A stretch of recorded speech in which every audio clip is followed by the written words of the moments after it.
Anglers are being warned not to eat trout caught in backcountry rivers and streams where 1080 poison has been dropped.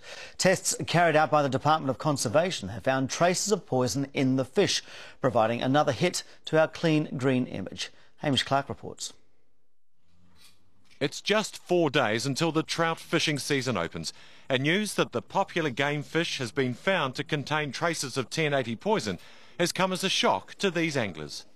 It's not good news for the summer months take a kid down to the lake to catch a fish and not be able to eat it.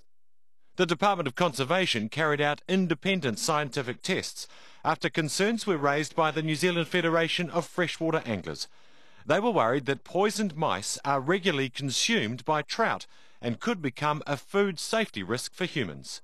I will go fishing, yes. But will you eat the fish or not? Would I eat the fish? I probably wouldn't right now, no. DOC is bombarding 500,000 hectares across the South Island with 1080 poison pellets.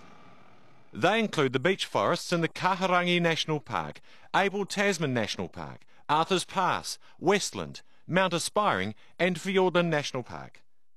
The $8.5 million aerial bombardment is part of DOC's Battle of Our Birds campaign.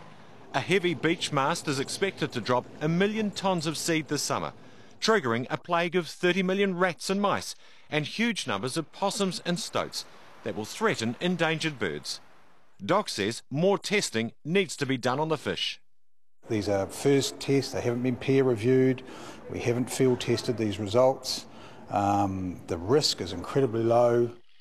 But trout do eat mice and rats that have eaten the 1080 poison dropped from the air. DOC has said in the past that 1080 is biodegradable, that it breaks down in the water and doesn't build up in the food chain. But the latest test results confirm what fishermen have long suspected. Fish and Game say it's time for DOC to rethink its 1080 strategy. It's quite frightening.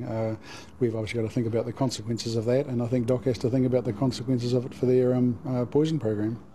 In the meantime, fishermen are left in limbo. It's a real shame, yeah.